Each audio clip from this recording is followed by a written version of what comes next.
Two teams with a lot of playoff history going at it. Detroit and Washington, Saturday night.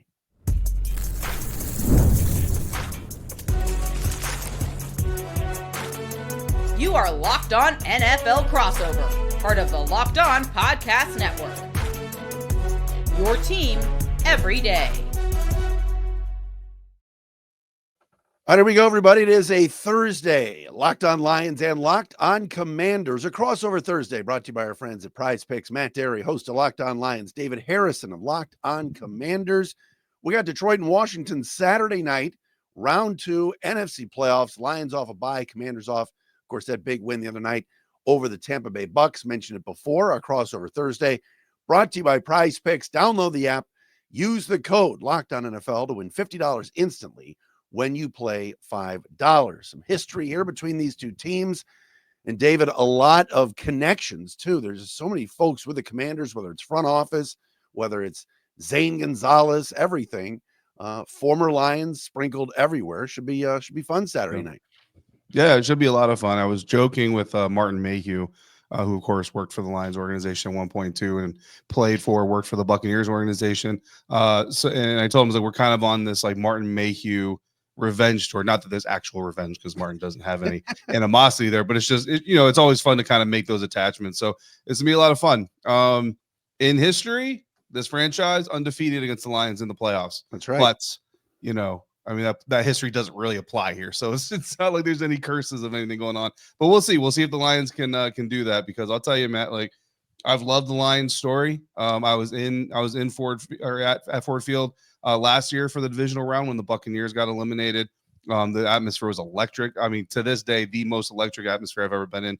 So I'm super pumped to get back in there and just experience the game with all the Lions and Commanders fans that are going to be in the stadium. And honestly, man, I mean, if the Commanders get eliminated this weekend, like I love the Lions story and what they've done so much that I'm going to be pulling for the Lions to win the Super Bowl. So, it's going to be a lot of fun. We're burying the lead here, but let's go back to your relationship with Martin Mayhew. What does he say about his time in Detroit? Because you're right, class guy that, timing for him was not very good. Yeah, I'll be honest. That conversation was definitely more my side than it was Martin's side. He just kind of laughed it off and was like, "Yeah, we are seeing a lot of teams that I used to, be affiliated with and all that stuff. It's going to be good to go back there. He's got family there, you know what I mean? So he's looking forward to that, and they'll be at the game. So yeah, there's like I said, it's all love. And he's got, I think all of these guys understanding the grind of what they go through. It's actually funny. An unrelated conversation that we had that same day. Talking about like off season and all that stuff. He says we don't even call it the off season, we call it the non-season, because as we all know, the NFL never sleeps, so they just call it the non-season, not the off season, because it's not like there's any breaks going on. Tell me about what storylines stand out for you as this very young team, obviously led by a young quarterback, comes to Ford Field. What jumps out at you? Yeah, I think defensively starting there, Marshawn Lattimore struggling in his first playoff game with the Commanders is something that kind of stands out, going up against, Mike Evans. And Mike Evans is bona fide, Hall of Famer in pads. You know what I mean? Like, this dude is going to be in Canton. It's not a matter of if, it's a matter of when. And in my opinion, he's a first ballot Hall of Famer. So 5 years after he decides to hang it up, he's going to Canton. And hopefully I'll be there to see him go in there because he's a great dude. Amon-Ra St. Brown. Not a Hall of Famer walking, right, but certainly on the path. I think that's fair to say that he's on the path to carving out a Hall of Fame career. Sure. So, when you look at him in real time, two great wide receivers, you can make the argument of which one is better. They certainly both do a little bit of different things stylistically. So the question is, what quality of Marshawn Lattimore are the Washington Commanders going to get? Because the better quality Marshawn you get, the better it frees up your defense to kind of do other things. If you can put Marshawn on Amon-Ra, and look, he's going to get his, you know what I mean? But you look at Marshawn and say you're going to keep him from just taking over the game, then it allows you to use those other 10 guys to worry about Jamison Williams and the plethora of weapons that I don't need to rattle off in this moment. If he struggles a little bit, still has a little bit of that rust going, then they got to give him a little bit of help. They got to roll some guys over there. It just kind of stresses the defense a little bit more. Defense coordinator Joey Jr. told us he got one full speed practice before that Bucks game, coming off of that hamstring injury that he aggravated against Philadelphia Eagles. But this week he's getting all the full speed practices. So he's pretty confident that Marshawn Lattimore is going to be able to break off some of that rust. So I think that's going to be a big part of it. Marshawn played 79% of the snaps last week. You know what I mean? If he can get a little bit more than that and be a little bit more effective, then I think that's going to be a big part of how the Washington Commanders can try to counter what the Lions bring. Thanks for making us your first listen, everybody. Checking us out, of course, wherever you get your podcasts, and follow David, follow myself.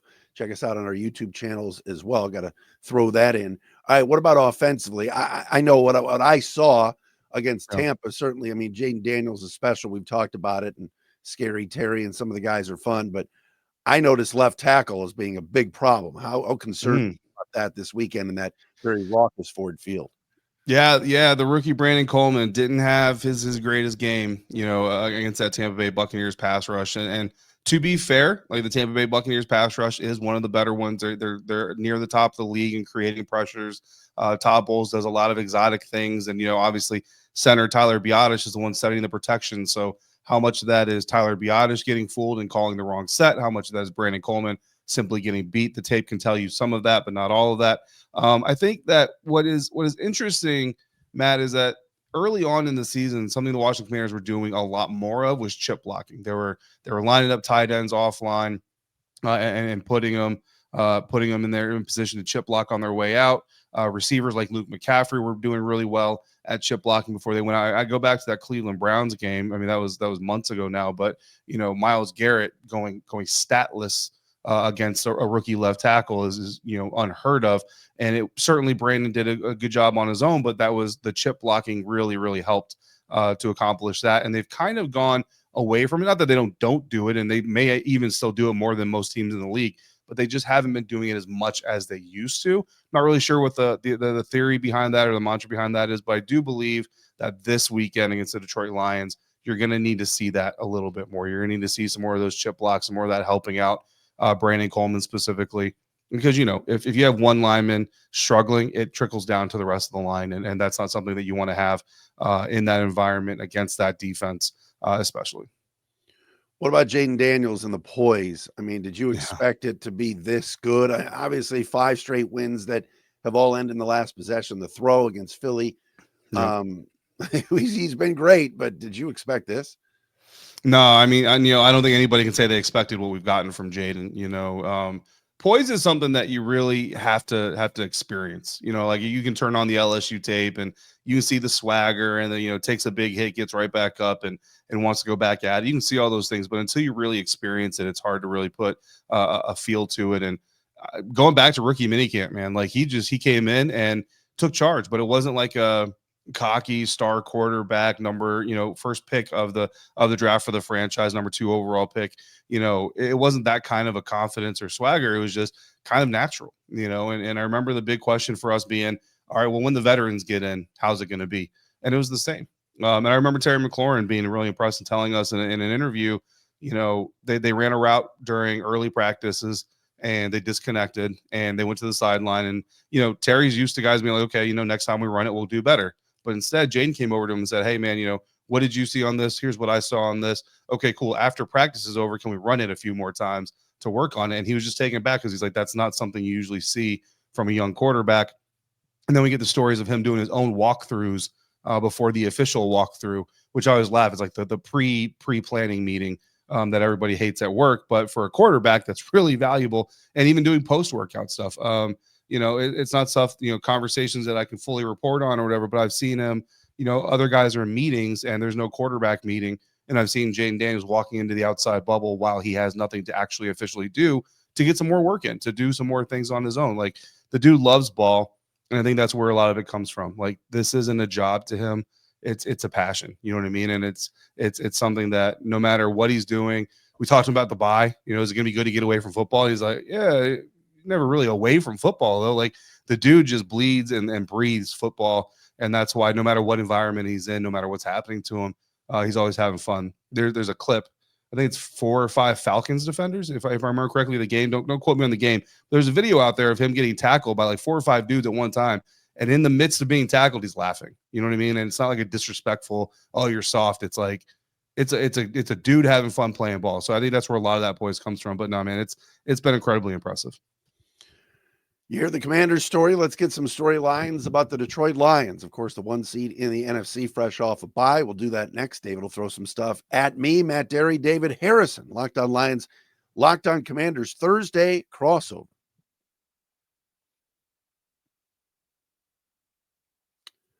And crossover Thursday today brought to you by our friends at FanDuel. Here we go. First whistle to the final drive. Playoffs are here. FanDuel is going to make the playoffs even more exciting. Right now, new customers can bet $5 and get, yes, $300 in bonus bets if you win your first bet. That's $300 to keep the action going. FanDuel app is easy to navigate, and the variety of bets keeps getting exciting every single week. Plus, when you win, you get paid instantly. No waiting around for your winnings. Whether you're betting on your favorite team or just looking to add some extra excitement to the playoffs, FanDuel has you covered. Just visit FanDuel.com to join today. Get started with $300 in bonus bets. That's FanDuel.com. Lions Commanders. Currently, FanDuel has gone up from 8.5 to 10. Get in on it if you want to at FanDuel. Make this playoff season unforgettable with our friends at FanDuel, the official sportsbook partner of the NFL.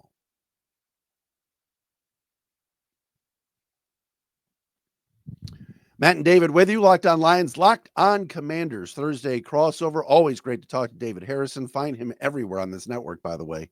You're a busy guy. I remember when you were doing the Bucks. Weren't you doing both shows at one time? I was. You were everywhere. Yeah. Love it. All right. So what do you got for me, David? Obviously, the Lions storylines. I mean, off a bye, needed it badly. Hadn't had a bye since week 5. Very banged up. Hopefully getting Terrion Arnold and David Montgomery back. I think they will. Kevin Zeitler is going to be a little bit of a question mark at right guard. Very good player whose hamstring's a little bit iffy right now, but I think he's going to try to give it a go. But other than that, storyline here is everybody's ready for it to play a game again after a couple weeks off.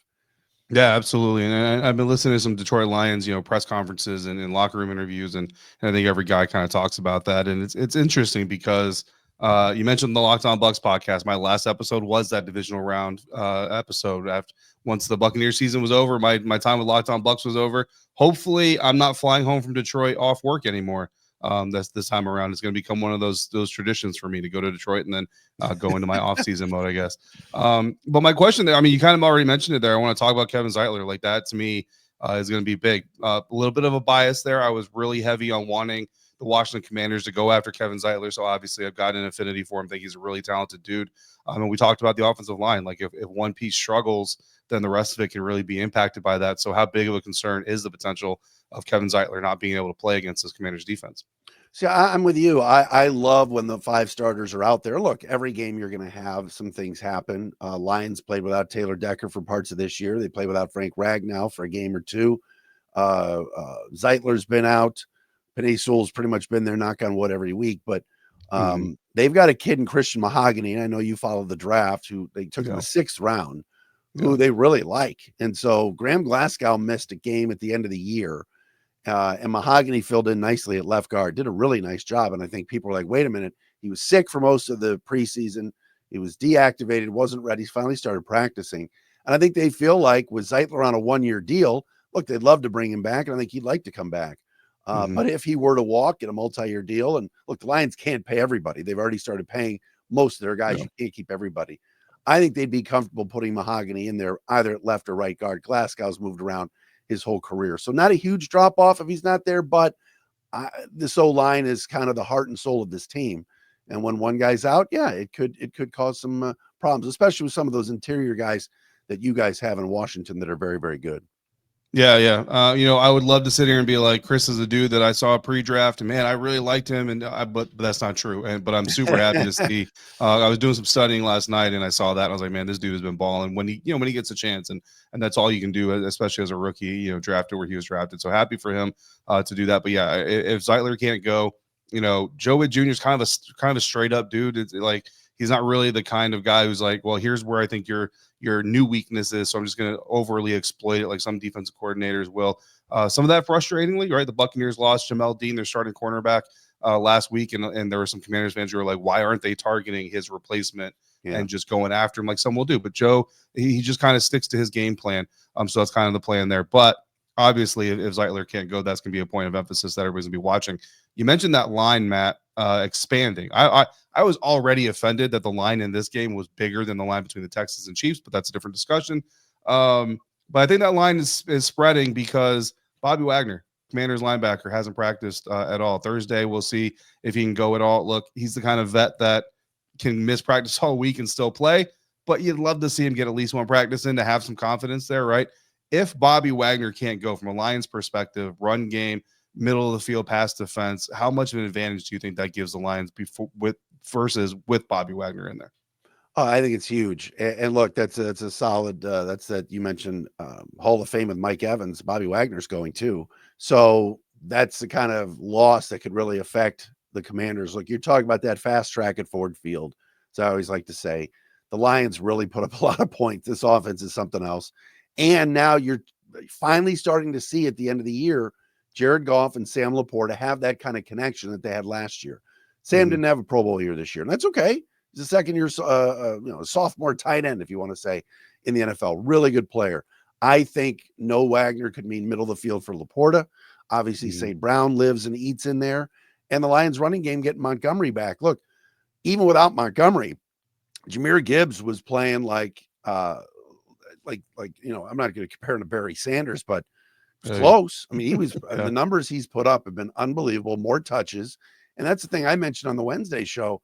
All right, Montgomery comes back, but they used to start games with Montgomery pounding you for 4 or 5 yards. And then second possession, they bring Gibbs in. There's no way you can't have Jahmyr on the field to start the game. He has been that explosive, that lights out going back 3 weeks. The San Francisco game, the Minnesota game, the Chicago game, he's been unbelievable. So that 1-2 punch is pretty deadly. So any guys that are out, whether it's Wagner or whomever, will definitely cause problems. And as you saw all year, I mean, the Commanders finished 30th in run defense. I know it's been better lately, and the DVOA geeks, like our buddy Pete Bukowski loves it, see improvement there, but keep an eye on that. Ben Johnson, yes, he wants to be creative. There's the little Ben Johnson Washington storyline, but bread and butter is still running the football and setting up that play pass game for Jared Goff. Yeah, and it's interesting. So talking about that run game, David Montgomery, I listened to his media availability this week, and he mentioned one, that his knee feels better than it did before it got hurt because rehab was so successful, which I don't know if I really believe that, but hey, if David believes it, I believe it for him. But then he also said something interesting to me, which was, I'm just trying to go out there and do what which what he calls his name just escaped me. Jahmyr Gibbs. Jahmyr Gibbs. Wow. He says, I'm just going to go out there and do what John needs me to do, which very clearly, taking a back seat to the younger running back. Is that the sentiment in Detroit, or is that just because he's coming back from the injury type of thing? No, I mean, I think all year it was the two guys. I mean, they have this nickname Sonic and Knuckles, and there's T-shirts, and they come into they come to the stadium together, all sorts of stuff. But really, over the last 3 or 4 weeks, when Montgomery got hurt with that MCL, the thought originally was he was going to be done for the year. Dan Campbell, who's very transparent, is one of the only NFL coaches I ever hear that he'll talk injuries. Jim Harbaugh refuses ever, and here's Campbell saying, "Oh no, he's going to probably be out for the year." Got a second and third opinion, and now he's going to be back this week. But yes, I think over the last month, we've seen this emergence of Gibbs, both in the pass game and the run game, that is just, you can't keep him off the field. He's that explosive. And the receivers block for him, whether it's Jamison Williams, Amon-Ra St. Brown, Tim Patrick, these guys are out there blocking for him. They love going 12 personnel with Brock Wright and Sam Laporta. So, Gibbs is a star. And it's really risen with Montgomery being out, but they'll tell you they're very close. And in the 3rd and 1, 4th and 1, you need that yard. Not saying Gibbs can't get it, but Montgomery carries people after at the point of attack. So he's been pretty darn good. Yeah, absolutely. Of course, we got to talk about the Detroit Lions defense. I know the offense gets a lot of attention, but that defense deserves some love too. There's this stigma, call it whatever you want. There's this claim out there the Detroit Lions defense doesn't do well against mobile quarterbacks. Dan Campbell kind of said, "Look, show me a defense that does do well against mobile quarterbacks. Like, that's not just us. That's just kind of the nature of the beast." Where do you stand on that, Matt? Do you think is that a concern for you? Like, oh man, the Lions can't stop Jaden the way that the Bucs were concerned about it, or do you think Dan's right and it's just he's going to do damage, but overall this Lions defense has what it takes to stand up to Jaden and what he does on offense? It's interesting, David. You bring up a great question, because the last few years I would say yes. I would go, what are they going to do against so-and-so? Early in the year, what I love that they did, they bracketed Kyler Murray, and really, he never really went and ran on him. And I thought you saw the depth of the linebacking core that day in Arizona, and it was very early in the year, like week 3. But regardless, you saw a difference. And I think you see that this linebacking core, despite all the injuries they've had, and now they have Anzalone back along with Jack Campbell, it's better. Then Josh Allen came to town about a month ago, and all bets were off. I mean, the defense couldn't stop you or me back there. I mean, it was just that type of day. So I don't know if it creeped up that there's another. That's just Superman, man. Like, that's just Josh Allen. Lamar smoked him last year. But I think in this case, I'll be interested in seeing how they do. I think they're better because I think that linebacker room is the best it's been. And when you talk about tackling, you also have to include Brian Branch in there as sort of this hybrid safety corner who's kind of back playing corner again with the injury to Carlton Davis. Branch can really tackle. So if Branch is missing Daniels on a few runs, then we'll go, uh-oh. But if it's Branch making that tackle and turning a 4-yard run, a 14-yard run into just a 4-yard run, then we can have that discussion. But I'm a little concerned, but I'm not going crazy. I like the way that linebackers have played and what Aaron Glenn has dialed up as well. Yeah, it's gonna be really interesting to see because Jaden does a lot of damage to a lot of people. When I heard Dan Campbell kind of say, like, look, everybody struggles. I think it's interesting because I think you have to move the marker a little bit on what struggling really is against quarterback like Jaden Daniels. Like if he rips off 45 yards rushing, 240 yards passing, and things like that, I don't know if I would call that struggling per se. That's just kind of you face Jaden Daniels. But now if he gets 80 yards rushing and 280 yards passing, now maybe okay, we can get into the realm of you struggled. But yeah, it's two very physical teams, two very aggressive teams. I mean, I kind of jokingly wanted to just Dan Quinn and Dan Campbell to come together and do a handshake and say, look, no punters. Punters are inactive. Let's just make the long snapper, the kicker, the punter inactive. Let's just put dudes out there and just see which set of dudes wins this game. It would be electric. It's not going to happen, but it's still going to be electric. Yeah, Dan Quinn was doing his best Dan Campbell impersonation that last game. Everybody on social media was loving that. So, all right, coming up next, let's get into our third segment. Talk about some key matchups from both of us and what does it take for these teams to win? Matt Derry, David Harrison, Locked On Lions, Locked On Commanders Thursday crossover.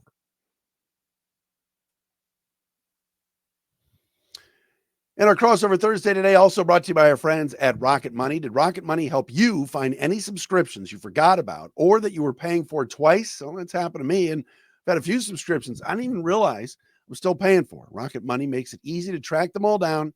It's like having a personal assistant for your finances. Rocket Money is a personal finance app that helps find and cancel your unwanted subscriptions, monitors your spending, and helps lower your bills so you can grow your savings. It brings everything together in one place, whether it's subscriptions, your spending habits, or even the goals you want to hit this year. Rocket Money has over 5 million users and has saved a total of $500 million in canceled subscriptions, saving members up to $740 a year when using all of the app's premium features. Everybody's got things that they forget that they subscribe to. Get rid of some of those things and use Rocket Money to your advantage. Cancel those unwanted subscriptions and reach your financial goals faster with Rocket Money. Go to rocketmoney.com/lockedon today. That's rocketmoney.com/lockedon. rocketmoney.com/lockedon.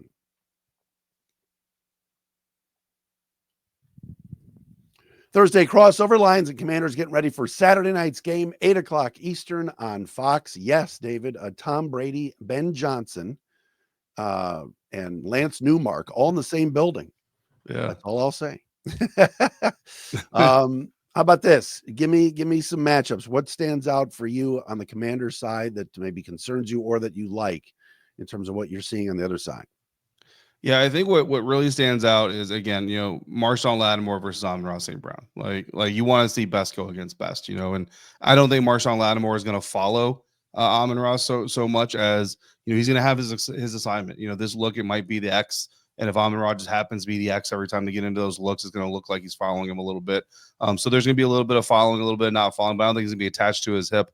So Mikey Sanders, still the rookie out of Michigan, has been a greatly impressive rookie cornerback for this team. Started off in the slot. They had to move him outside out of a necessity, and he blended into that outside position beautifully. Like, usually you see a rookie corner have to move positions, and you get a little concerned because that's a hard position to play your first year in the NFL already, but Mikey made it look easy, and it's been incredibly impressive. However, against Tampa Bay Buccaneers, his size did show up. It's really the first time where I notice his size in a matchup, and it's not something I enjoyed seeing. Mikey's 5'8", but I keep telling people he plays like he's 6'2".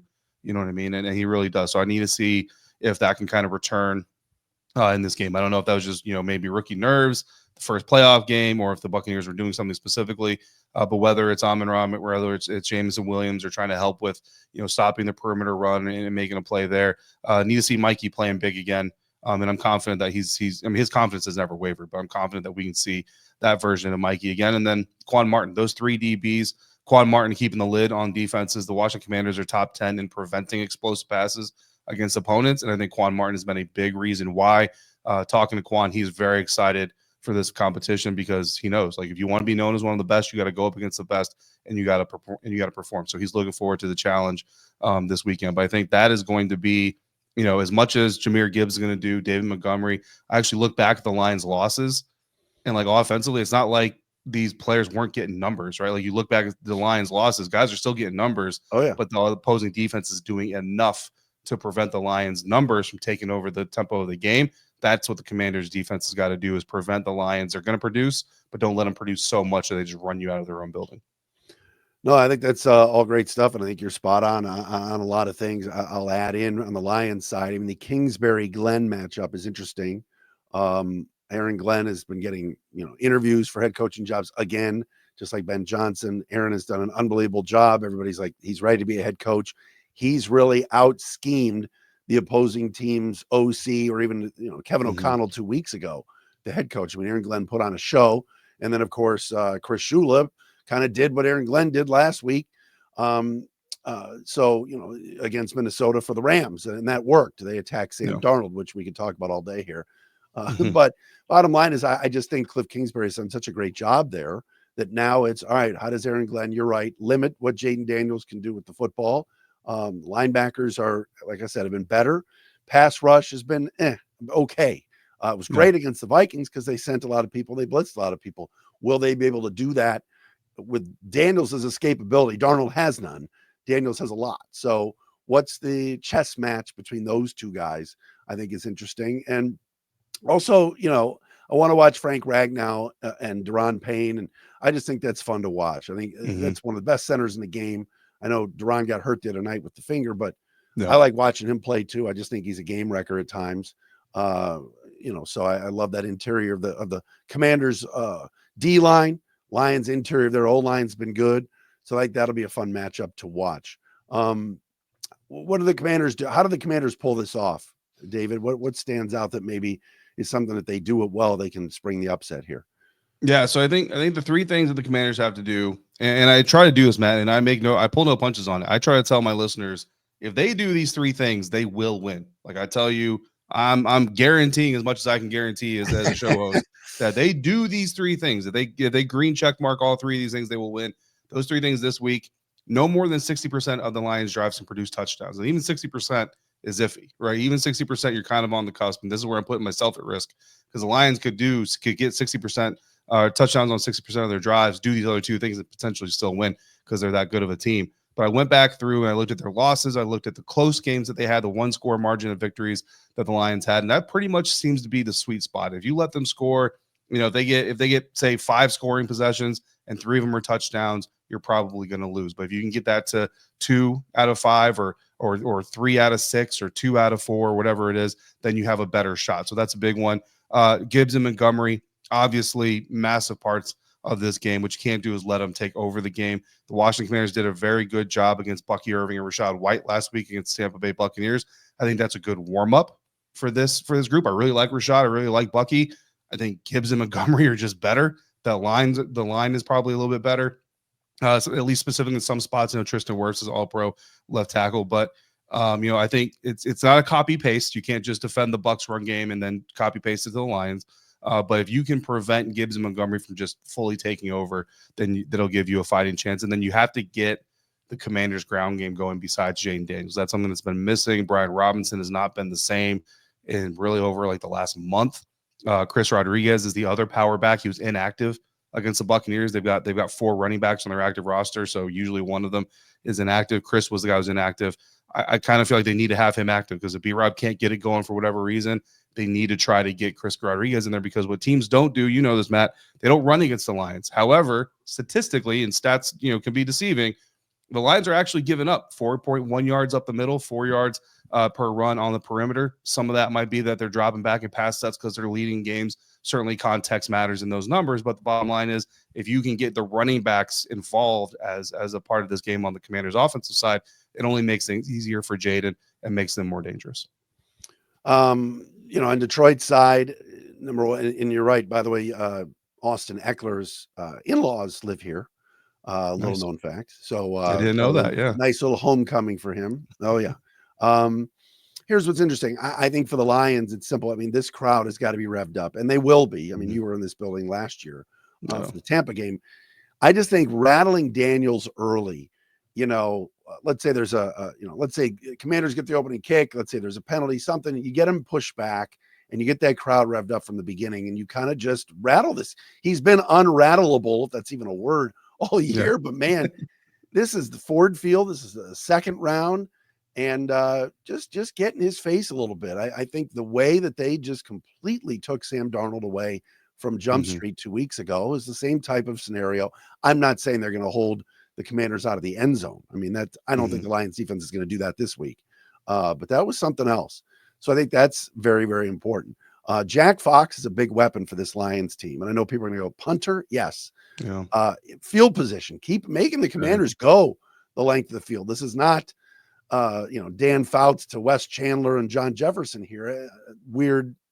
We're recording very early, so my mind is all over the place. But this isn't even Theismann and Alvin Garrett and Art Monk. So make him go the length of the field. If Jack Fox can do what he does, pin the Commanders back deep to where it's 1st and 92. And they got to go, from the 8-yard line, something like that. Field position, I think, is a factor in this game. And we talked about before, I just think the Lions safeties are so good with Kirby Joseph and Brian Branch. If those guys are doing what they're doing, not allowing the big plays, making the Commanders really have to work in the 3rd and longs, I think it'll be a good day for Detroit. But I'm not one to sit here and tell you, I'm stunned that the spread is 10. I think that's high, but I do get it. Detroit's rested. They're at home. And, but I'm still going to take the Lions to win. I'm not going to give you a score yet, but I don't know how big you are on predictions here, but how do you see it? Bobby Wagner is a big question mark. I'm really nervous to see what Dan Quinn's going to say Thursday. I anticipate even if Bobby doesn't end up playing, he's going to say, well, we're going to take it right back, right down the games. I will work him out beforehand and all that stuff. But I think you have to understand why the Lions are favored, in this game. Not only all the stuff that you just said, but also the Commanders are coming off of a short week. You know what I mean? They played Sunday night. Now they're playing Saturday night. They've had to congest, their schedule. They basically missed their day off, so to speak. You know what I mean? So that's a big part of this. It's a long season, all that stuff. And what's really playing in the Commanders' favor right now, I think, is having that Week 14 bye. When the schedule came out, everybody saw that Week 14 bye, 3rd year in a row, by the way, that this franchise had a Week 14 bye. Everybody's going, oh, come on, that's ridiculous. You got to be kidding me. Now you're kind of appreciative that you had that Week 14 bye. Like the week off in December, you're kind of like, okay, I'm okay with that. We'll see, man. But the big thing for this game too, and Commanders fans know it. If the Commanders get the ball in a 1-score game with less than 5 minutes left, it's just kind of what they've done. 5 wins in a row, winning on the last drive, last possession, last play of the game, and it's kind of what they do. Eventually, there's going to be a game, Matt, where they don't pull it off. Commanders fans are just going to be hoping that this isn't that game, and Lions fans are going to be hoping that it is that game. But we'll see. I understand why the spread is what it is. I still think it's too big, but I understand why the spread is big. I just think that the Commanders, if you do go Lions on your picks, maybe don't take the points. Maybe just go money line on that. Or if you're a Commanders fan, definitely take those points if you're gonna put money on there. But look, you mentioned punters, man. Trust me, no Commanders fans are gonna scoff when you mention the punter because they know how valuable a punter can be. Tressway is a legend around these parts. Yeah, no question about it. David, great stuff. David Harrison, Locked on Commanders. This guy's everywhere. Check him out wherever you get your podcast. Matt Derry, Locked on Lions. This has been the Thursday crossover, folks. Saturday night, 8 o'clock for Detroit and Washington in the divisional round. We'll be back again on Friday with our shows as well.